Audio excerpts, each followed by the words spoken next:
Hey everybody, welcome on our channel. In this video we are gonna see, what if Naruto absorbed Kami, Yami and Shinigami and becomes the god of creator. Huge shout out to Death Dragon R3. For this story. If you are new on the channel, don't forget to subscribe our channel and like the video too. So without wasting any more time. Let's start the story. Naruto yawned. Hey Kurama. How long have I been asleep? A million years, kid, said Kurama. Wide. You are God for sage's sake. You are the first and ultimate divine being and the last one with chakra and you don't know how long you have been sleeping. I guess you are right. So now who exactly is ruling the world right now? Zeus and the Olympians. They call themselves gods. Right. Now I remember. Let's go give them a visit, shall we? I want to see how things have been going on. Let's go, kid. Let's have some fun. Sure. Naruto Chaos teleports in front of the doors of the Olympian throne room where they have been fighting over who stole Zeus's master bolt. Chaos opens the door and walks in wearing a orange and black hoodie with black pants and black Nike shoes.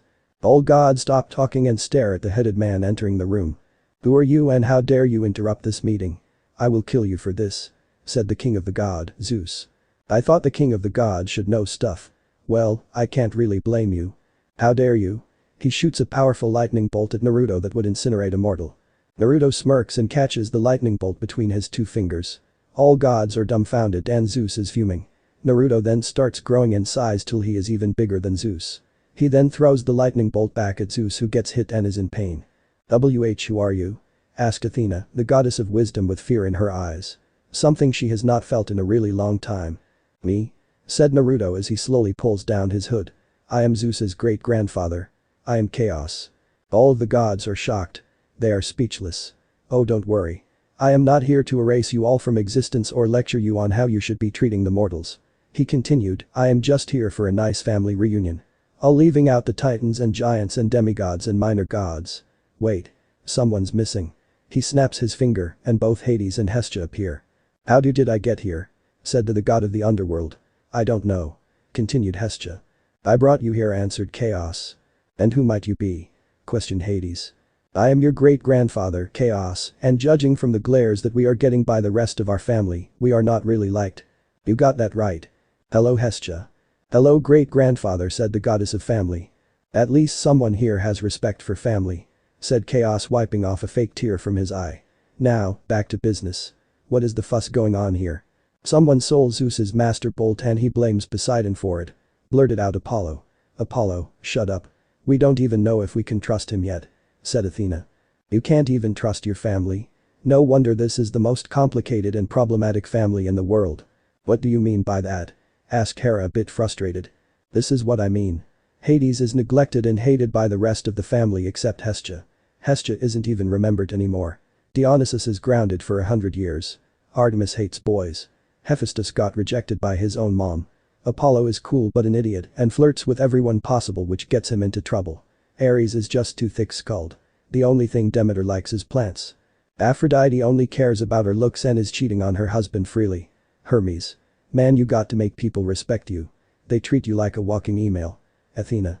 I know you got angry when Waterboy messed around with his girlfriend in your temple, but was it really necessary to turn her into a snake-haired monster that turned people into statues?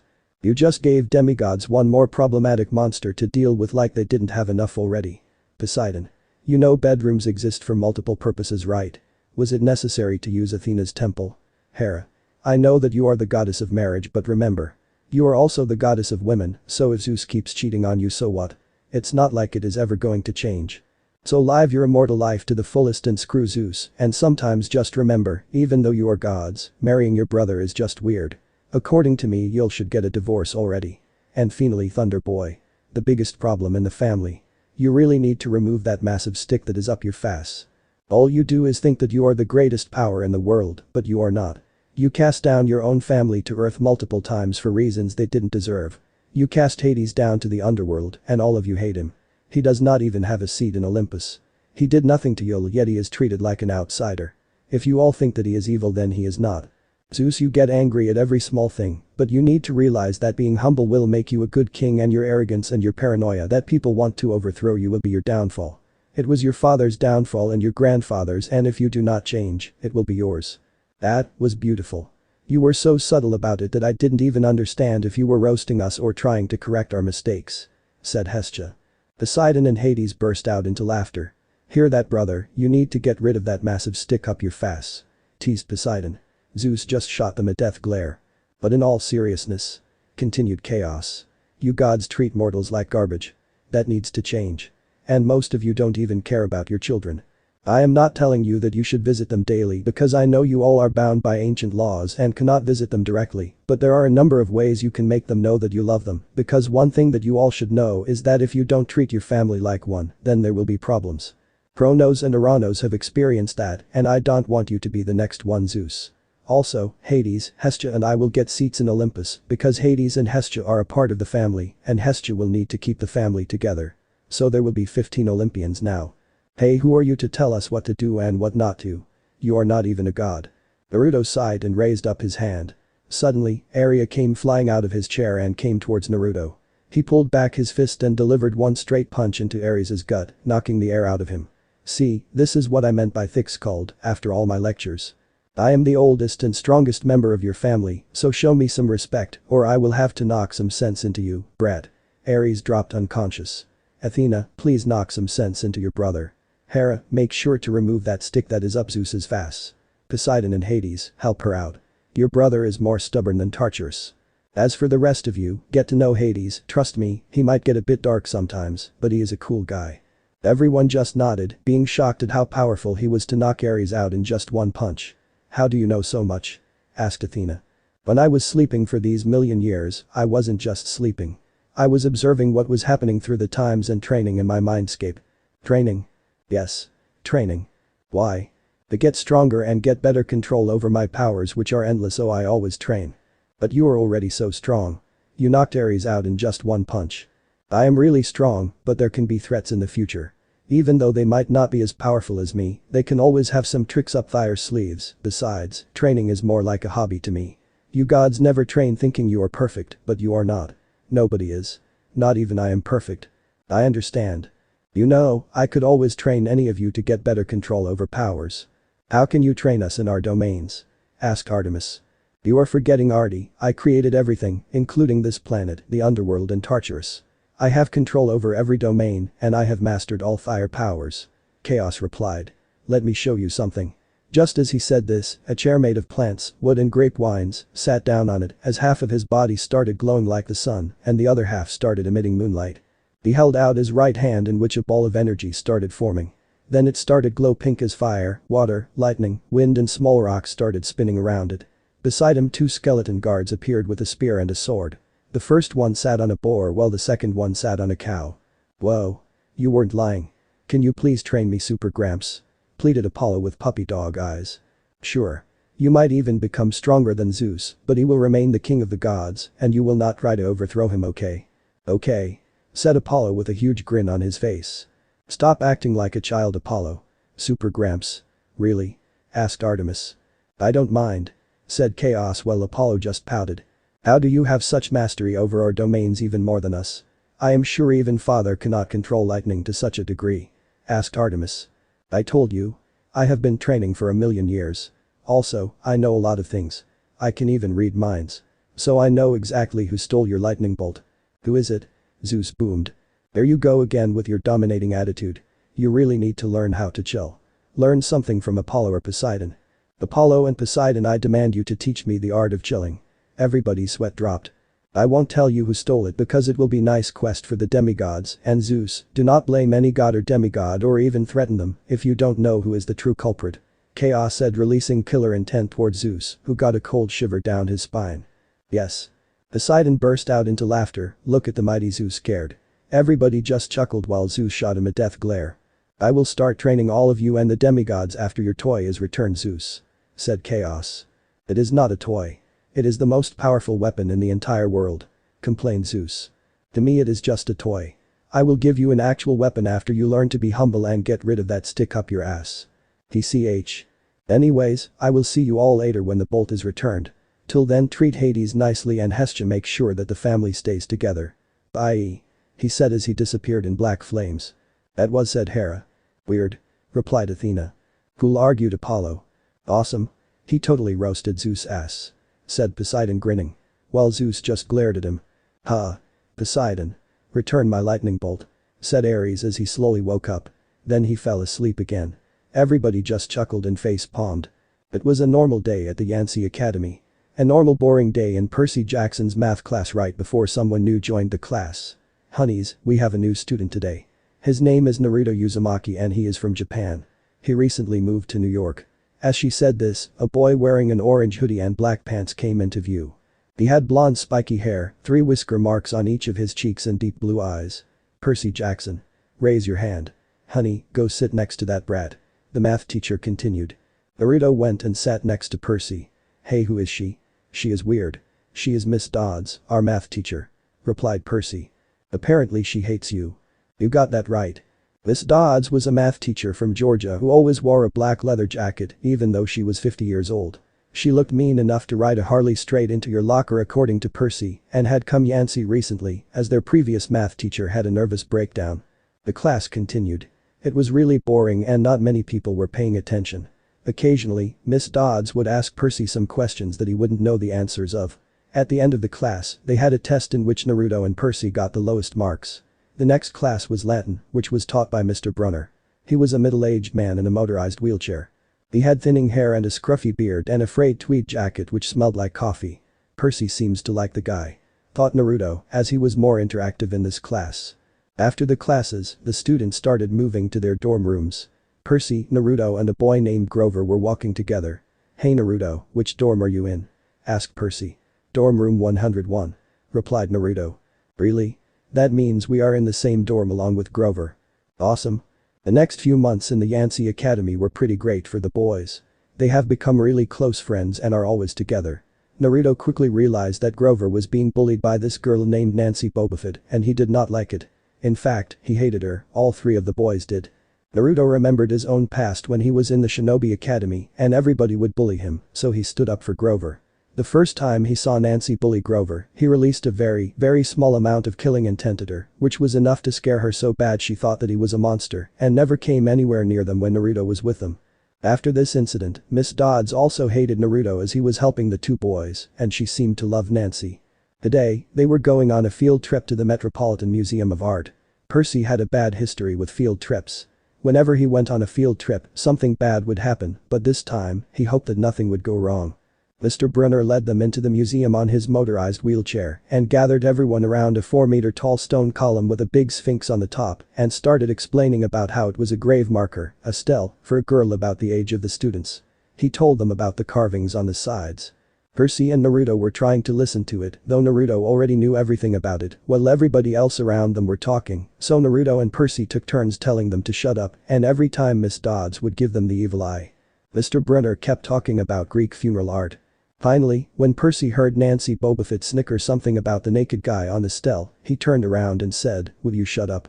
It came out rather loud than he meant it to. The whole group laughed. Mr. Brunner stopped his story. "Mr. Jackson," he said, "did you have a comment?" His face was totally red as he said no sir. Mr. Brunner pointed to one of the pictures on the stele. "Perhaps you'll tell us what this picture represents." He looked at the carving and felt a flush of relief because he actually recognized it. "That's Kronos eating his kids, right?" "Yes," Mr. Brunner said, obviously not satisfied. "And he did this because ... Well ... He racked his brain to remember. Kronos was the king god and… God?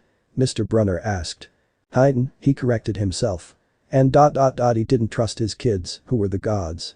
So, Kronos ate them, right? But his wife hid baby Zeus and gave Kronos a rock to eat instead. And later, when Zeus grew up, he tricked his dad, Kronos, into barfing up his brothers and sisters. Ew. Said one of the girls behind him. And so there was a big fight between the gods and the titans, he continued, and the gods won. Some snickers were heard from the group. Behind him, Nancy Bobofit mumbled to a friend, like we're going to use this in real life. Like it's going to say on our job applications, please explain why Kronos ate his kids. And why, Mr. Jackson, Brunner said, to paraphrase Miss Bobofit's excellent question, does this matter in real life? Busted, Grover muttered as Naruto chuckled. Shut up, Nancy hissed, her face even brighter red than her hair. At least Nancy got in trouble, too. Mr. Brunner was the only one who ever caught her saying anything wrong. Percy thought about his question and shrugged. I don't know sir. I see. Mr. Brunner looked disappointed. Well, half credit Mr. Jackson. Zeus did indeed feed Kronos a mixture of mustard and wine, which made him disgorge his other 5 children, who, of course, being immortal gods, had been living and growing up completely undigested in the Titan's stomach. The gods defeated their father, sliced him to pieces with his own scythe, and scattered his remains in Tartarus, the darkest part of the underworld. On that happy note, it's time for lunch. Mrs. Dodds, would you lead us back outside? The class moved outside the museum to have lunch as Mr. Brunner stopped Percy and gave him a talk about how he expected a lot from him and that he should learn everything that he taught him. He said that is very important. Percy wanted to get angry. The teacher pushed him too hard. He expected him to be better than everybody else, but Percy had dyslexia and ADHD and had never gotten higher than a C in his life. He just couldn't learn all the names and facts about the Greeks and Romans, much less spell them correctly. Percy walked outside and sat beside Grover next to the fountain. Naruto wasn't there as he had gone to use the toilet back in the museum. Nancy Bobafit and her ugly friends came in front of them as she dropped her half-eaten lunch in Grover's lap. "Oops," she said as she grinned at Percy with her crooked teeth. Percy tried to control his anger. The school counselor had told him a million times to count to 10 and control his temper, but he was so mad that his mind went blank and he heard a wave roaring in his ears. The next thing he knew, Nancy was sitting on her butt in the fountain. He didn't remember pushing her, but she screamed anyways, "Percy pushed me." Miss Dodds materialized in next to them. Some of the kids were whispering. "Did you see the water?" Like it grabbed her. Percy didn't know what they were talking about. All he knew was that he was in big trouble. Grover tried telling Miss Dodds that he was the one who pushed Nancy into the fountain, but she didn't listen to him. She led Percy into the museum. At first, he thought that she would make him buy a new shirt for Nancy from the gift shop, but apparently that wasn't the plan as she led him deeper into the museum. They were back in the Greek and Roman gallery, but for them, the gallery was empty. She stood in front of him with her arms crossed, making a weird sound from her throat, like growling. Even without the noise, he would have been nervous. It's weird being alone with a teacher, especially Mrs. Dodds. "You have been giving us problems, honey," she said. He did the safe thing and said, "Yes, ma'am." "Did you really think you would get away with it?" The look in her eyes was beyond mad. It was evil.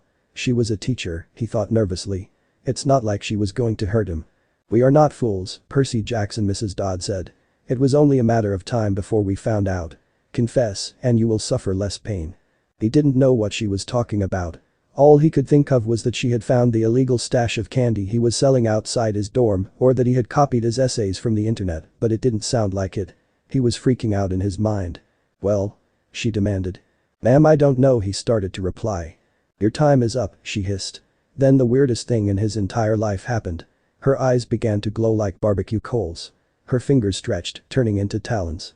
Her jacket melted into large, leathery wings. She wasn't human. She was a shriveled hag with bat wings and claws and a mouth full of yellow fangs, and she was about to slice him to ribbons. Then things got even stranger.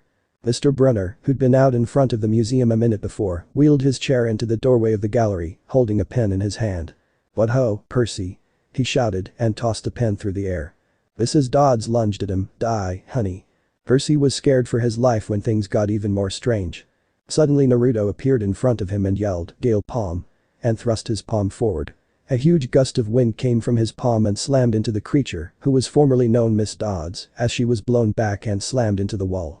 Percy caught the pen that Mr. Brunner threw at him. Wait, it wasn't a pen anymore. It was a bronze sword. He stared at it in shock. Then he looked at Naruto. What did you just do?" "What was that?" "You shot wind from your palm." "How?" "No time to explain. I could kill the monster, but I need you to get over your fear, so I will launch the monster at you, and you will kill it, okay?" he replied. "Oh, okay," Percy replied, stuttering because he was still extremely confused and scared. He moved back a bit to give Naruto some space. "Fire style.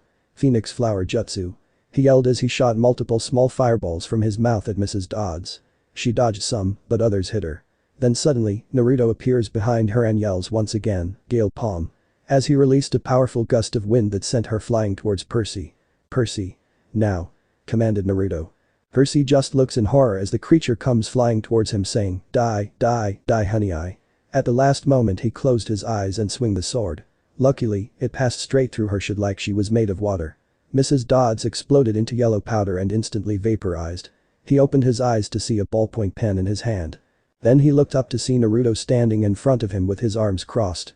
"I know what you are thinking, was it all real?" To answer the question, yes it was. All of it.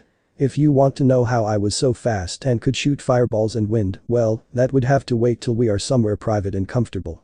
By the way, congrats on killing your first monster," said the blonde, grinning. Percy just looked at him with shock and nodded dumbly. "Also, if Mr. Brunner asks you to give you that pen back, don't. It is your only weapon and you will need it. Also don't talk to people about Miss Dodds. Things will just get more confusing." Percy nodded again. Then they both walked outside and saw Grover still sitting next to the fountain and Nancy was still wet, grumbling to her ugly friends. When she saw Percy she said, "I hope Mrs. Kerr whipped your butt." "Boo?" Percy asked in confusion. "Our teacher." "Duh." Percy blinked. They had no teacher called Mrs. Kerr. He asked Nancy what she was talking about. She just rolled her eyes and walked away. He asked Grover, "Wasn't our teacher Mrs. Dodds?" He said, "Who?" But he paused first and he wouldn't look at him, so Percy thought that he was messing with him. "Not funny, man," Percy told him. "This is serious." Thunder boomed overhead. He saw Mr. Brunner sitting on his wheelchair, reading his book, as if he'd never moved. Percy went over to him. He looked up, a little distracted. "Ah, that would be my pen. Please bring your own writing utensil in the future, Mr. Jackson." He realized he was still holding the pen. Sir, can I please keep this pen?" he asked. Mrs. Brunner looked at Naruto. He could see it in his eyes that he knew something. They would have to have a talk later. Naruto just nodded and mouthed, "I will keep him safe." This made him even more suspicious. Mrs. Brunner looked concerned but finally agreed to Percy's request, "Sure." "Sir," Percy said, "Grover and Nancy are saying that our teacher is Mrs. Kerr. What about Mrs. Dodds?" He stared at the confused boy blankly. "Who?" "The other chaperone. Mrs. Dodds. The pre-algebra teacher." He frowned and sat forward, looking mildly concerned. "Percy, there is no Mrs. Dodds on this trip. As far as I know, there has never been a Mrs. Dodds at Yancy Academy. Are you feeling alright?" Percy just looked at Naruto. The blonde smirked and mouthed, "I told you." Confusion. "Okay, what's going on?" asked Percy as he locked the door of the dorm room. Only Percy and Naruto were in the room and Grover had gone somewhere with Mr. Brunner. "What was Mrs. Dodds? How did you shoot fireballs? Why did Mr. Brunner give me a pen that turned into a sword? Who is Mrs. Kerr?" "Ho," he continued. Whoa, calm down, Percy." Naruto interrupted. "Mrs. Dodds was a monster disguised as a human. She wanted something from you, but I don't know what and for how I shot fireballs, that is a long story." "We have lots of time, Naruto, tell me everything." Naruto sighed. "Hey kid, tell him that bullshit story you cooked up in case he ever found out," said Kurama in Naruto's mind. "Okay Kurama, and it is not bullshit. It is sensible." Naruto replied in his mind. "Yeah right." The fox chuckled. "Let's start from the beginning." Started Naruto, "You see, I have this energy flowing through me which I call chakra." "Like the Indian thing?" asked Percy. "No. I was born with chakra and can sort of mold it in different ways. It allows me to perform different actions, like this," he said as he stared walking up the wall of the dorm and was then hanging upside down from the ceiling. "Whoa, cool. I know right." He jumped down from the ceiling. "It also allows me to control the elements and perform jutsus. The ones I did in the museum were Gale Palm and the Fire Style. Phoenix Flower Jutsu." "How did you learn these jutsus of yours?" Percy asked curiously. "I created all of these. Remember Percy, I was born with chakra. I had years to experiment and develop new tricks and techniques." He lied, "I also have what you would call inhuman speed and strength. My body has an unnatural healing rate and because of that I can train extremely hard and improve my speed, strength and skills." Percy nodded dumbly and asked, "Train?" "Yes. Physical and chakra control training." Percy nodded again and asked, "Then how do you know about monsters?" "Mrs. Dodds wasn't the first monster I fought. I have been attacked before. The first time was when I was 6. I barely survived. Then, I found some ancient scrolls in my house in Japan. Turns out, my ancestors were ninjas. This got me interested and I started training in the ways of the ninja. Each day, pushing my body to its limit, getting stronger, so when the next time monsters attack me, I can defend myself." Kurama chuckled in Naruto's mind about how bullshit this story is. "So you have been attacked multiple times before?" "Yes." "Oh. Moving on, I soon realized that there is some kind of force preventing normal humans from seeing the monsters and the crazy stuff I do. It's like their brains can only understand what is normal for them and they see, hear, smell or sense the most reasonable and human thing possible. That is why nobody remembers Mrs. Dodds and knows someone called Mrs. Kerr. It was the force that messed with their brains and gave them false memories." "That makes sense, Kinda." Naruto nodded, "Mr. Brunner definitely knows about this. Even more than me. He is definitely hiding something, and so is Grover. I know when someone lies, and both of them are. Yay, you are probably right. Percy, there is a reason I asked you to keep that sword. I am gonna train you. Huh? Train me? Yes. I won't always be there to protect you, so you will have to learn to protect yourself. Oh, cool. Naruto smirked, you won't be saying that after we start. And why is that? Because it will be extremely difficult and painful. A proper term would be brutal. Percy looked at him in horror. He knew that Naruto wasn't lying. He gulped. The next few months till the end of the year were tough for Percy. Naruto had been putting him through intense training. They used every holiday to train all day, and they also trained every evening till late night. Percy had been wearing weights on his arms, legs and his chest, and never removed them unless he was sleeping or taking a shower. He was always tired in class because of this and often slept. One time, his English teacher, Mr. Nickel, asked him for the millionth time why he was too lazy to study for spelling tests, and he snapped. He called him an old sot. He wasn't even sure what it meant, but it sounded good. The headmaster sent his mom a letter the following week, making it official. He would not be invited back. Next year to Yancy Academy. Fine, he told himself. Just fine. He was homesick. He wanted to be with his mom in their little apartment on the Upper East Side, even if he had to go to a public school and put up with his obnoxious stepfather and his stupid poker parties. And yet there were things he would miss at Yancy. The view of the woods out of his dorm window, the Hudson River in the distance, the smell of pine trees. He'd miss Grover, who had been a good friend, even if he was a little strange and hid things from him and was a terrible liar. He'd miss Latin class, to Mr. Brunner's crazy tournament days and his faith that he could do well, but mostly, he would miss Naruto. He was his best friend, he trained him and without him, he might not even be alive right now. Naruto had always been by his side and they had enjoyed their times together at Yancy. As exam week got closer, Latin was the only test Percy studied for. He hadn't forgotten what Mr. Brunner had told him about the subject being life and death for him. He wasn't sure why, but after the incident with Mrs. Dodds, he'd started to believe him. The evening before the final exam, Percy and Naruto were in their dorm room, relaxing. They had already studied for the Latin test the next day. With the help of Naruto, Percy was sure that he would get good grades. Hey Percy. Naruto called out to him. Yay. What's up? Percy replied. I was thinking, Grover and Mr. Brunner have been hanging out together an awful lot lately. Yay. They are definitely hiding something. I have a feeling they know something about why we are not normal and what Mrs. Dodds was. My thoughts exactly. Let's go check up on them. Okay. Let's go. The two boys walked downstairs to the faculty offices. Most of them were dark and empty, but Mr. Brunner's door was ajar, light from his window stretching across the hallway floor. They were 3 steps from the door when Naruto stopped Percy and whispered in his ear, just listen to what they are talking about and don't make a sound. Percy just nodded and then they heard Grover, I am worried about Percy sir. We can't leave him alone this summer. I mean, a kindly one in school. Now that we know for sure, and they know too. We would only make matters worse by rushing him, Mr. Brunner said. We need the boy to mature more. But he may not have time. The summer solstice deadline is near. He and Naruto already suspect that we are hiding something. Naruto is with him, and they both know that what they saw and fought in the museum was real. They already know too much. You might be right, Grover. Naruto is no ordinary child. He has powers, ones that nobody in this world has ever seen. I suspect that he also might be a demigod, just like Percy.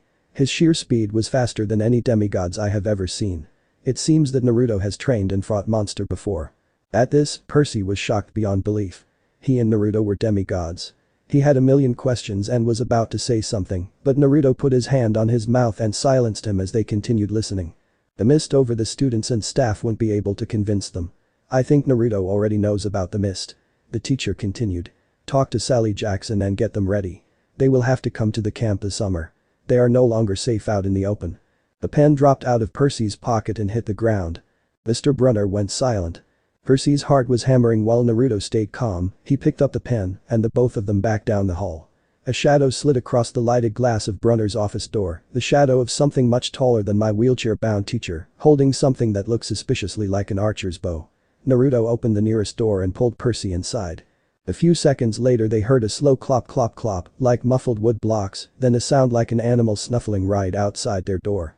A large dark shape paused in front of the glass, then moved on. A bead of sweat trickled down Percy's neck. He pulled out his ballpoint pen and uncapped it as it turned into a bronze sword. He had been trained by Naruto on how to use it and was surprisingly good at it. Percy quickly opened the door and jumped outside along with Naruto, ready for anything. A strange horse-like creature turned and shot an arrow at them. Naruto just caught the arrow out of midair and snapped it, shocking the creature. The next thing they saw shocked them. It was Mr. Brunner with the lower body of a horse. "Mr. Brunner, what are you?" asked Percy. "I am a centaur, Percy, and my name is not Brunner. It is Chiron." "Why?" reacted Percy and immediately fainted. "I am guessing he didn't take news as well as you did, Naruto," chuckled Chiron. "No, he didn't. We should go back in your office, Chiron, we have a lot to talk about," replied Naruto. "Yes. There is no point in hiding things anymore. You both already know too much." Grover, Percy, Chiron and Naruto went back into the office as Chiron sat back down into his wheelchair. Percy woke up soon and was still shocked by the news. "Are you gonna start the questions or should I?" asked Naruto while looking at Chiron. "Ahem.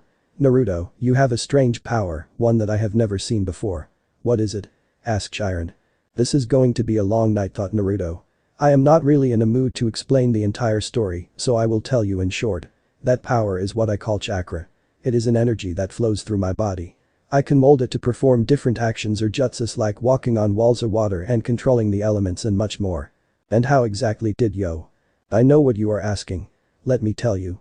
I have been attacked by monsters many times before and soon I found out that my ancestors were ninjas and in my home in Japan, I found some ancient scrolls using which I started to train to protect myself. I have an incredible healing factor, allowing me to push myself even harder and get stronger much faster. I had chakra from the day I was born, so I experimented with it and created many jutsus and techniques, and after training for a long time, I have what you would call super speed and strength." Chiron and Grover just nodded dumbly. "Also, after the museum incident, I have been training Percy with how to use his sword, and he is very good at it." They nodded again. "You know how to use a sword?" asked Grover. "Yes. I do.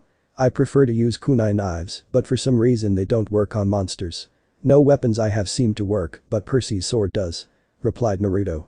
"That is because normal weapons don't work on monsters. Only weapons made from celestial bronze and imperial gold work, like Percy's sword," said Chiron.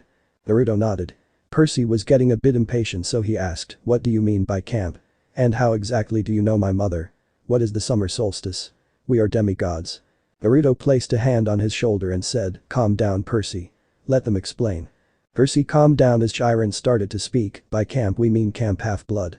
A summer camp for demigods where they are trained and kept safe. We have never met your mother face to face, but she knows that we are watching over you.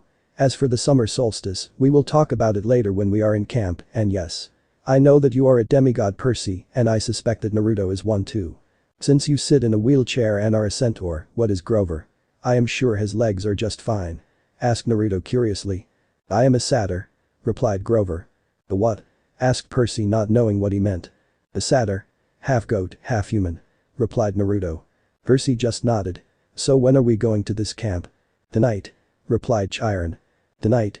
"Yes. You both already know too much. The more you know, the more monster you attract. We will tell your mother once we reach camp. All three of you, go pack your things. We will leave in an hour." All of them nodded and went to pack their things. "I can't believe this is all real. I am a demigod. Who is my father?" asked Percy. "You will find out soon enough," replied Grover. They all packed their things and got into a car with Chiron. They didn't take unnecessary things and only took the things they really needed to reduce the luggage. They started driving towards their destination. There was a storm brewing and they were 1 mile away from their destination when there was boom. The car got hit by something. The car flipped over and was about to explode, but all of them suddenly appeared outside as they saw the car explode. Below them was a 3-pronged kunai with a special kind of seal on it. "How did we?" asked Grover. "The Flying Thunder God. A technique I created which allows me to teleport wherever the seal marker is placed. In this case, a kunai. I can travel wherever the seal is, no matter how far," Naruto replied as he picked up the kunai from the ground and put it back in his pouch. Grover was about to ask more questions when they saw a dark figure in front of them. He looked like a football player and was very bulky. His head was huge and had something pointy poking out of it. Horns. Grover and Percy started trembling in fear, but Chiron was calm. He came out his wheelchair, like a centaur, and aimed his bow at the beast, but was stopped by Naruto who was grinning wildly. "Grover and Percy, go to the camp, Chiron, you can go with them if you want or watch the show, but the Minotaur is mine. It has been a while since I have had some fun," Naruto ordered. But Grover complained. "Go." Grover and Percy headed to the camp. "I think the beast may be too much for you to handle, Naruto," stated Chiron, who was clearly worried. No, Chiron. I haven't had a good fight in a long time. I hope this beast gives me one. If it is too weak, then I will just end it," said Naruto, who was still grinning like a maniac. Chiron looked worried but also shocked by the amount of confidence the kid had. Even trained demigods sometimes fear the Minotaur, but this kid, he treated it like it was nothing. He nodded and lowered his bow, but was still ready to jump into action if something went wrong. He wanted to see if this kid was really as strong as he thought he was. The Minotaur charged at Naruto. Chiron thought that he would move at the last second, but he didn't. Naruto infused his fist with a huge amount of chakra and slammed his fist straight into the beast's forehead as it stopped dead in its tracks. Then he yelled, "Water style. Water wall." As a wall of water rose from the ground and lifted the beast high into the air. Chiron was shocked by strength of the kid and his ability to control water. The first thought that came to his mind was Poseidon. Naruto then disappeared and appeared right above the Minotaur with a giant Rasengan ready in his hand as he shouted, "Rasengan," and slammed the huge ball of swirling chakra straight into the monster's back. The monster slammed into the ground with a boom and was visibly beaten up. "Tough are we?" joked Naruto as he looked at the beaten up beast who was trying to get up. The Minotaur got up and charged at the boy, who grinned wildly. When the beast got closer, Naruto yelled, slicing wind blade. As wind blades came from the boy's hands and cut the horns of the beast cleanly off as the beast got enraged. "Great breakthrough," Naruto yelled as a powerful gust of wind sent the beast flying back. "Time to end this," grinned Naruto. His hand began to cackle with lightning. Then in the sky, lightning began to flash wildly. Soon, everyone, including the people in the camp, could see a huge dragon made of lightning, dancing in the sky. Then, Naruto brought his hand down and said, "Kirin." The lightning dragon came crashing down on the Minotaur, instantly incinerating it and creating a massive crater as there was a huge explosion. Back with Percy and Grover, they saw the lightning dragon and the explosion. Percy had woken up just in time to see this. Grover started trembling in fear as he said to Percy, "Zeus. He is mad." "That wasn't Zeus," said Percy. "What do you mean?" "That was Naruto. He had told me once about one of his powerful attacks called Kirin, in which he brought down a massive lightning dragon from the sky. He never showed it to me because he said it was too destructive. I guess this is it." Grover looked at him in utter shock. He was speechless. "I don't think this is even full power," Percy continued. "The way he described it, it should be powerful enough to at least destroy a small mountain." Grover stared at him. "What? Is he really that powerful?" "Yep." Grover gulped. "Let's just stay on his good side.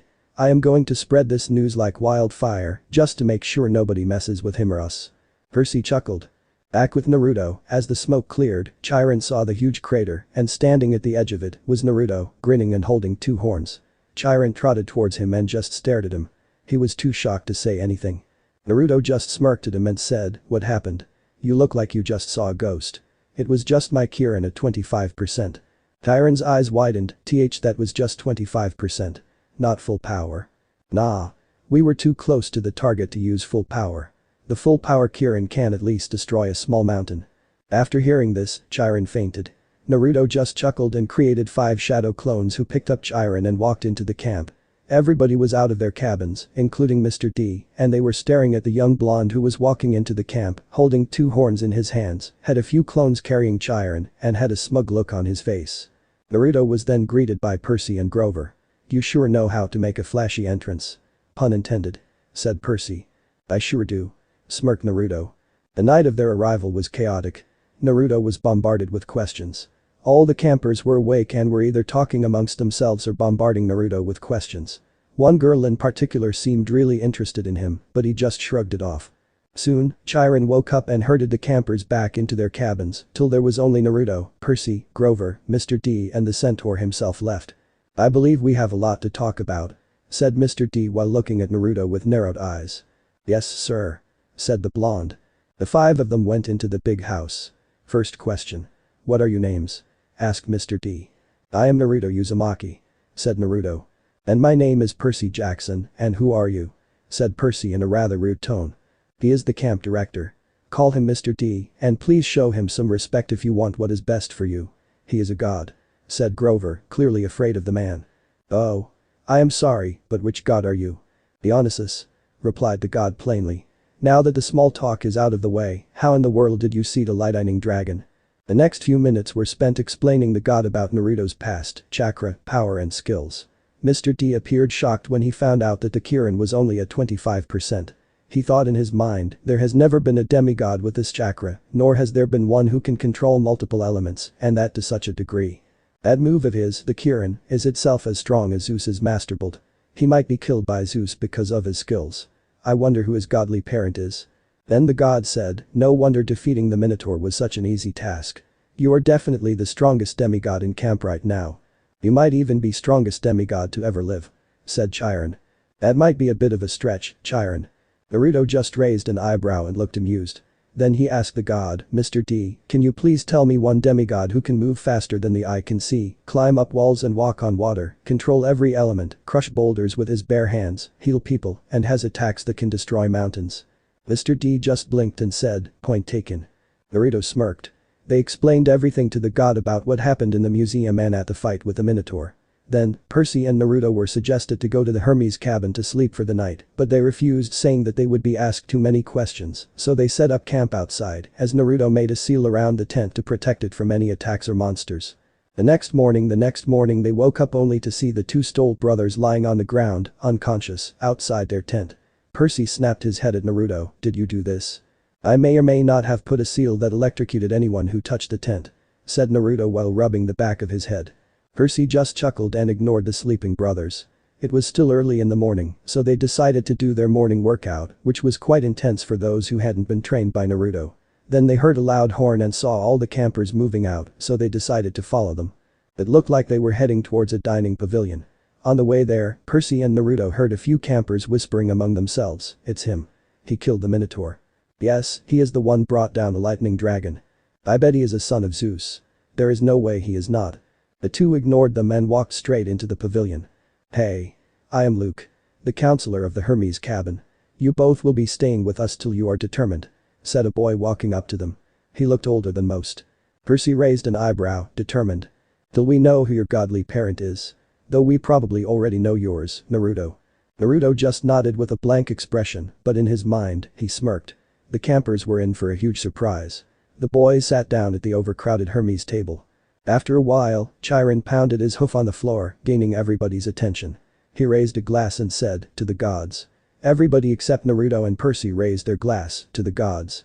Wood nymphs came forward with platters of various kinds of foods. Percy looked at his glass which was empty. Speak to it.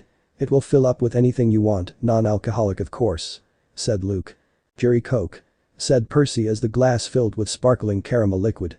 Then he had an idea. Blue cherry Coke. The soda turned a violent shade of cobalt. He took a cautious sip. Perfect.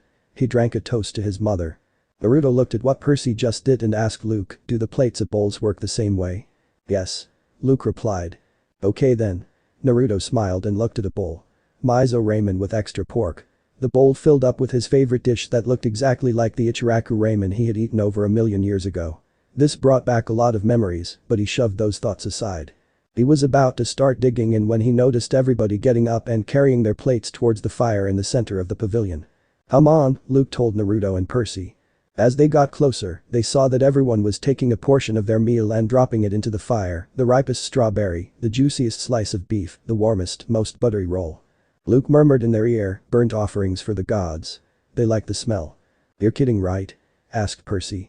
His look warned him not to take this lightly, but he couldn't help wondering why an immortal all-powerful being would like the smell of burning food. Luke approached the fire, bowed his head, and tossed in a cluster of fat red grapes. Hermes. Percy was next. He wished he knew what god's name to say. Finally, he made a silent plea. Whoever you are, tell me. Please. He scraped a big slice of brisket into the flames.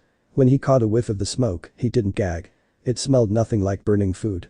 It smelled of hot chocolate and fresh-baked brownies, hamburger on the grill and wildflowers, and 100 other good things that shouldn't have gone well together, but did. He could almost believe the gods could live off that smoke. Next was Naruto. Thanks me. I am awesome. He said softly while smirking. When everybody had returned to their seats and finished eating their meals, Chiron pounded his hoof again for our attention. Mr. D got up with a huge sigh. Yes, I suppose I'd better say hello to all you brats. Well, hello. Our activities director, Chiron, says the next capture the flag is Friday. Cabin 5 presently holds the laurels. A bunch of ugly cheering rose from the Ares table. Personally, Mr. D continued, I couldn't care less, but congratulations. Also, I should tell you that we have 2 new camper today. Percy Jackson and Naruto Uzumaki. Tyron was shocked that Mr. D said their names correctly. Everybody was muttering amongst themselves about what had happened the previous night. One of the boys from the Hermes cabin spoke up, "Why is he in our cabin? I think we all know who his father is. We all saw the lightning dragon last night. He is still undetermined. He can still be the son of another god," replied Chiron. "How? He can control lightning. How can he be the son of some other god?" Many people murmured in agreement. Chiron sighed. "Naruto, show them. It will take too long to explain." Naruto nodded as he got up and went outside to an open area. Everybody was looking at him as he said, "Shadow clone jutsu," as he made 5 clones who surrounded him. Everybody gasped in shock. Then clones started to attack him as he yelled, "Fire style. Fireball jutsu. And wind style. Great breakthrough." As the 2 attacks combined and made a huge blazing fireball which dispelled 2 of the clones. Then one of the clones shot small fireballs at him and he said, "Earth style. Mud wall." Blocking the fireballs. Then he sent a water dragon towards one of the clones, dispelling it. Then he said, "Chidori stream." As he shot out a stream of lightning that dispersed another clone. He took out a 3-pronged kunai from his pouch and threw it at the last clone who dodged it, but the real Naruto appeared behind the clone in a flash with a blue ball of swirling chakra and yelled, "Rasengan." As he slammed the ball into the clone's back, dispelling it. Everybody was silent. They were too shocked to say anything. Finally, a girl from the Ares cabin decided to break the silence. "What? How is that even possible?" Naruto sighed, "I have this energy flowing through me which I call chakra. I was born with it and created multiple attacks and techniques with it to protect myself from monsters that attacked me. If you want more information, feel free to ask Chiron." Chiron glared at Naruto. "You all can interrogate Mr. Uzumaki later. Now all of you need to start your activities for the day. Annabeth, Percy and Naruto wait, the rest of you, go." Everybody started to go out of the pavilion till there were only Naruto, Percy, Annabeth and Chiron left. "Naruto, Percy, this is Annabeth. Annabeth, this is Naruto and Percy," said Chiron, introducing the 3 demigods to each other. "Annabeth will be giving you a tour of the camp and will be explaining how things work around here." The 2 boys nodded. Annabeth started the tour. She showed them around the strawberry fields, the big house, the volleyball court and the cabins.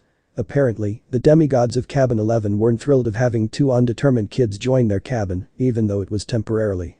While they were going to visit the training fields, Annabeth started, "You know, many people wish to have the opportunity you had. To fight an angry bull guy," said Naruto. "Yes. That's what we trained for." Naruto chuckled. "It isn't my fault the bull was after us. Though it was quite disappointing. It wasn't even enough to get me warmed up." Annabeth looked at him with shock. "You are kidding, right? You overestimate yourself too much." Naruto just chuckled as Percy answered, "No, seriously. You should watch him train. It is inhuman. He could have beat that bull in seconds, but he likes to show off." Annabeth just stared at Naruto who said, "I wasn't showing off. I was just making sure that people here don't mess with us. Showing off would be me using the Kirin at full power and blowing up a mountain." "That dragon wasn't at full power?" asked Annabeth. "Nope. It was at 25%. Hearing this, Annabeth fainted. Percy burst out laughing and Naruto chuckled. "This never gets old," said Percy. "Agreed," Naruto said, chuckling. After a few minutes, Annabeth woke up and they heard a husky voice yell, "Well. 2 newbies." They looked over. The big girl from the ugly red cabin was sauntering toward them. She had 3 other girls behind her, all big and ugly and mean looking like her, all wearing camo jackets. "Claris," Annabeth sighed. "Why don't you go polish your spear or something?" "Sure, Miss Princess," the big girl said. "So I can run you through with it Friday night." "Eres Caracas," Annabeth said, which the 2 boys somehow understood was Greek for "go to the crows." Though I had a feeling it was a worse curse than it sounded. "You don't stand a chance." "We'll pulverize you," Clara said, but her eye twitched. Perhaps she wasn't sure she could follow through on the threat. She turned towards Naruto and Percy. "A little runt and boy who has a few moves." "Percy Jackson," Annabeth said, "meet Claris, daughter of Ares." Percy blinked. "Like the war god." Claris sneered. "You got a problem with that?" "No," I said, recovering my wits. "It explains the bad smell." Claris growled. "We got an initiation ceremony for newbies, Percy." "Percy?" "Whatever. Come on, I'll show you." Claris Annabeth tried to say. "Stay out of it, wise girl. Looks like the big ugly girl is also a bully." "So surprised," said Naruto sarcastically as Percy chuckled. "Why you little?" Claris charged at Naruto. "Let me handle this," said Percy. Naruto nodded. Claris pulled back her fist and tried to punch Percy in the head but was surprised when he caught her fist effortlessly. First advantage of getting trained by Naruto. You get strong as hell. said Percy as he punched Clara straight in the gut, knocking the wind out of her. Then he lifted her over his shoulder and flung her towards her ugly friends. Second advantage. You get fast as hell. He said as he appeared right behind her as soon as she got up and gave her a nasty kick to her side of her face. By now, Clarice was almost unconscious. Third advantage. He said as he slowly walked towards the daughter of Ares and flicked her on the forehead as she dropped unconscious. You become awesome. The two ugly girls were shocked that Percy beat Clara so easily. They stumbled backwards as Percy started them, drilling through their souls. They turned around and ran away in fear. Naruto burst out laughing. I love when bullies get their ass handed to them. Annabeth stared at the two boys. What? Asked Percy and Naruto at the same time. I am thinking, Annabeth said, that I want the both of you on my team for capture the flag. The next few days went by quickly. Percy and Naruto training by themselves and Annabeth occasionally joining them. Her training left her unconscious at the end of the day, but it was light compared to what the two boys did. The two boys had tried all activities and were the best in all of them, at least Naruto was. Nobody was sure whose son was Naruto. They all made guesses, but nobody knew for sure. Naruto was trickier than children of Hermes and smarter than children of Athena. He was stronger than children of Ares and better at archery than children of Apollo. On top of that, he could control the elements, which was still hard to believe for the campers. Percy and Naruto made many friends, but many enemies too, most of which belonged to the Ares cabin. The Ares cabin had some serious issues with the boys.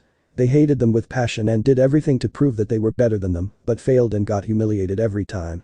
The Hephaestus cabin kids were cool with the boys.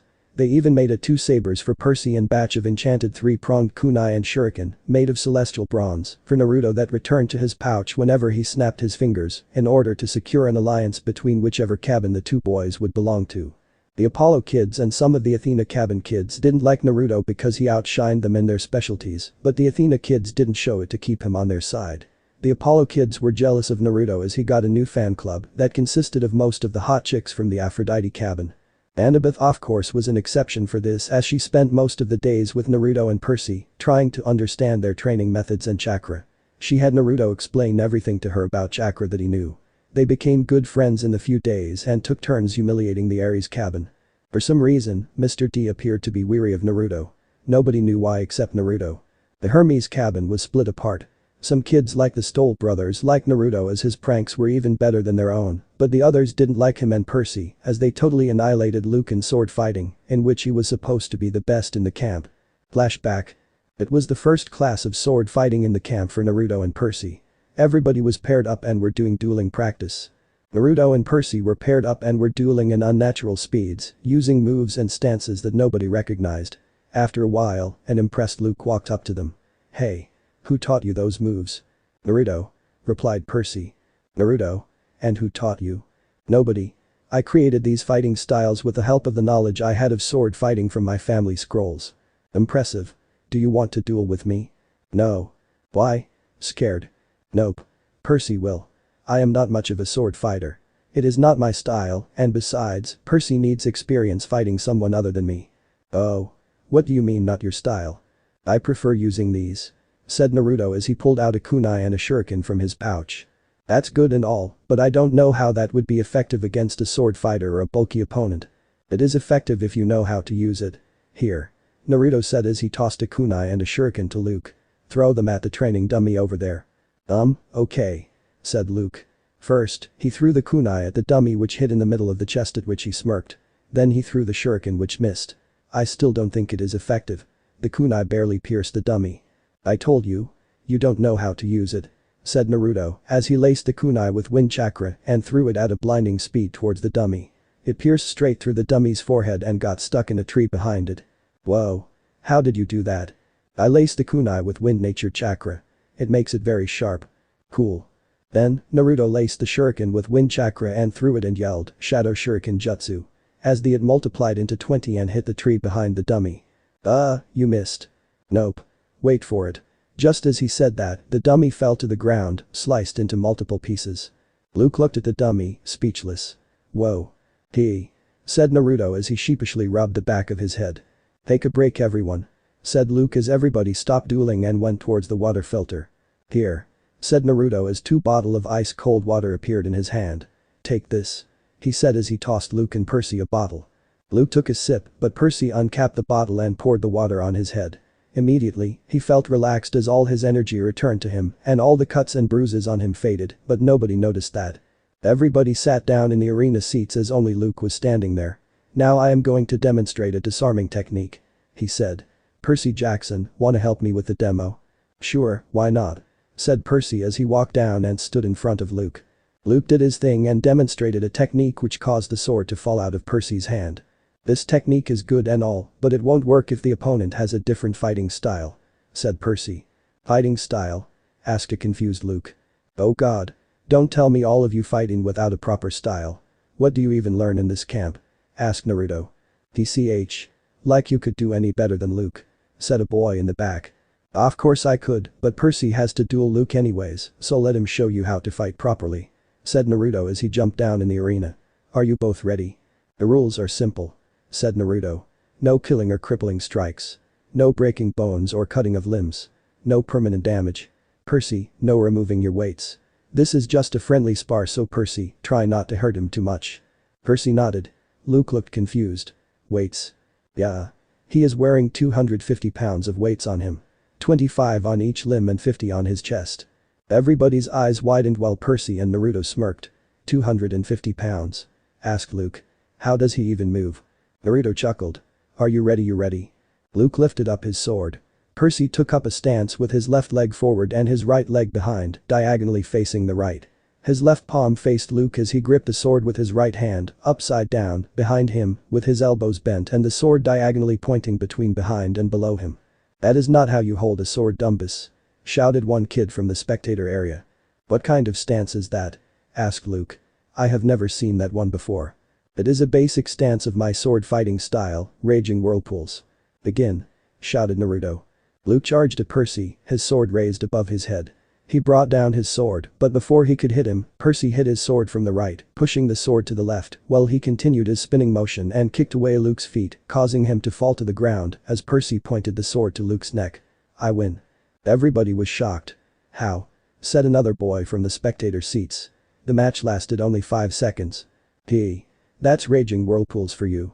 And I haven't even learned the complete style. It is supposed to be used with 2 sabers. Maybe I'll ask Charles from Hephaestus' cabin for it." End of flashback. It is Friday night. Time for capture the flag. Everybody was running around, wearing armor and getting their weapons.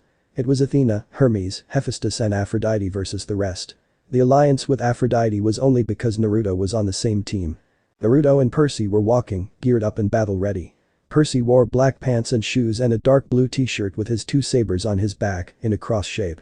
Naruto wore black pants, black shoes and a long-sleeved dark red t-shirt with a light red swirl and 8 arrows pointing out of it, on the back.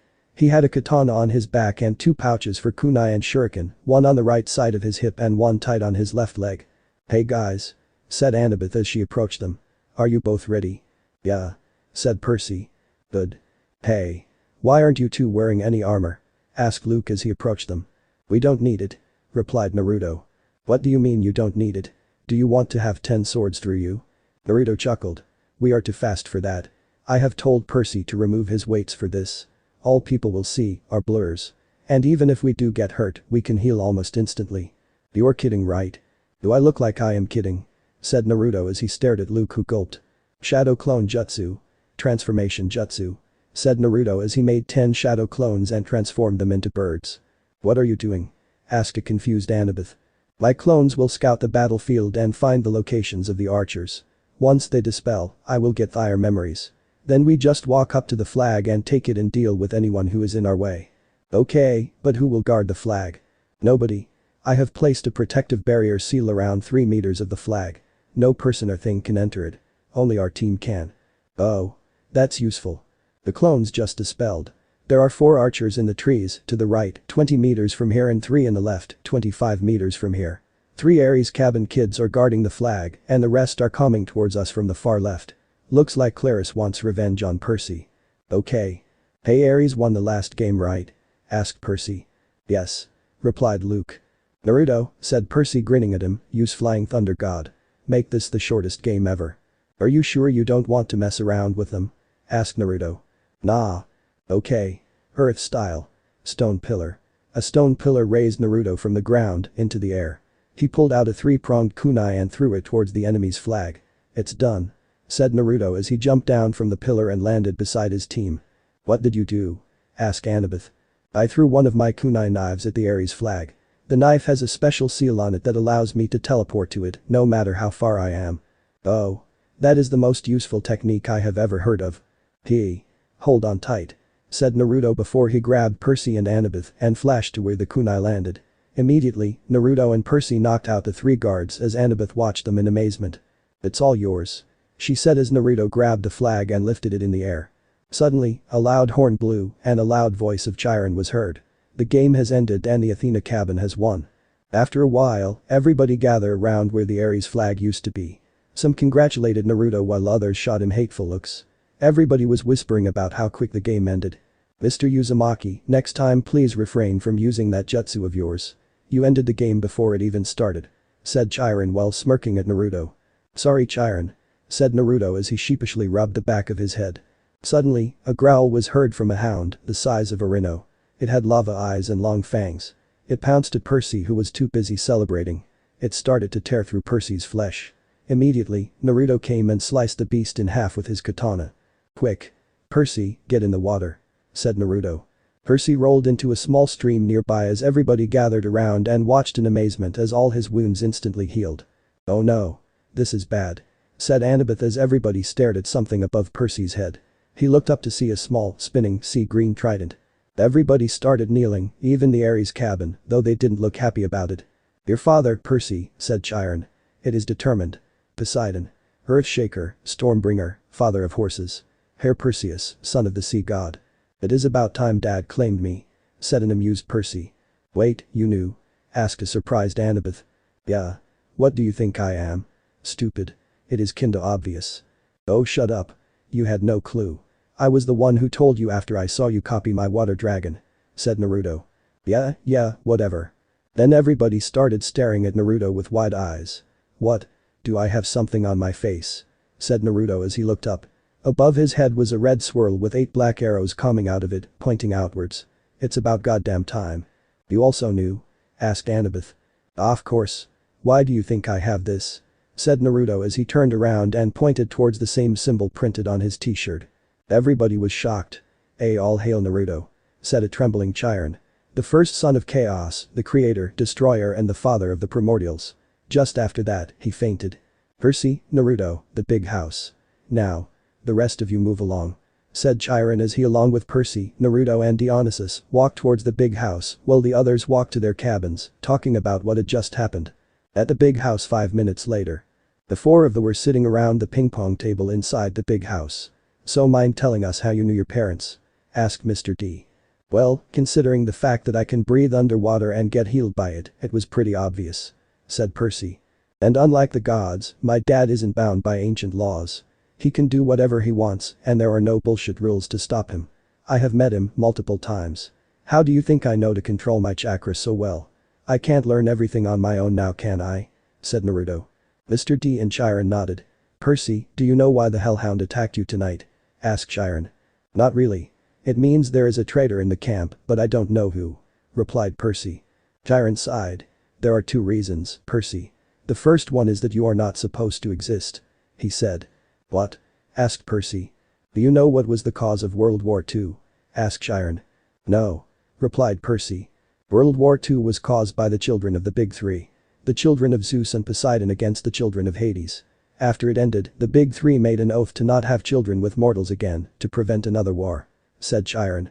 So basically I am committing a crime by staying alive. Stated Percy. Yes. Replied Chiron. What is the second reason? Asked Percy. Zeus's symbol of power, his master bolt, was stolen by someone. Zeus blames Poseidon. The Cyclops who made the master bolt live inside the ocean, so Zeus thinks Poseidon convinced a demigod to steal it for him and make illegal copies of the weapon to overthrow him. Replied Chiron. And let me guess. Since I am Poseidon's son, he think I stole it? Asked Percy. Exactly. Replied Chiron. Meanwhile Naruto was fuming in his head. I told them that it wasn't Poseidon who stole it, but they didn't listen. I will punish them later. He thought with a mental, sadistic grin that even gave Kurama shivers. So what are we going to do about it now? Asked Percy. Chiron sighed, there is no other way. You would have to go on a quest, so do you accept? He asked. What exactly am I supposed to do in this quest? That's the hard part, the details. Do you accept? Sure. The next morning. So who are you taking for the quest? Asked Chiron. Naruto, Annabeth and Grover. Replied Percy. Percy, you are only allowed to take 2 members on a quest with you unless otherwise mentioned by the Oracle. Any more normally results in the death of 1 or more of the members. Said Chiron seriously. Oh relax Chiron, I am not going as an official member of the quest. I am going as their sensei of sorts. It's their quest, but letting a couple kids go out to face monsters and retrieve a powerful weapon like that is just stupid. I am just going to make sure they don't die. Said Naruto as he suddenly appeared in a swirl of wind. You do realize that you are also a kid, right? Asked Chiron. A pretty darn strong kid, don't you think? Retorted Naruto. That point. So what did the Oracle say, Percy? Asked Chiron. You shall go west and face the god who has turned. You shall find what was stolen and see it safely returned. You shall be betrayed by one who calls you a friend. The god of gods shall prevent war in the end. No idea who this god of gods is, but if he saves the world then it's great. Said Percy. I thought these stupid prophecies are supposed to be confusing. This seems pretty straightforward to me. Thought Naruto. You forget, Naruto, that prophecies don't apply to you, said Matatabi, the 2-tailed demon cat, through her mental link with Naruto. Aha. At your team and get ready. Argus will drop you off as far as he can take you. Good luck heroes. Stay alive. Said Chiron as Percy nodded and Naruto grinned. Finally. Some excitement after so long. This is gonna be fun. Thought Naruto. Down below in Tartarus someone shivered. Why do I have a feeling someone is gonna mess up my plans big time? He thought. End chapter. So this part ends here. If you want to see next part of this series, like the video now and share the story with your friends. Bye bye.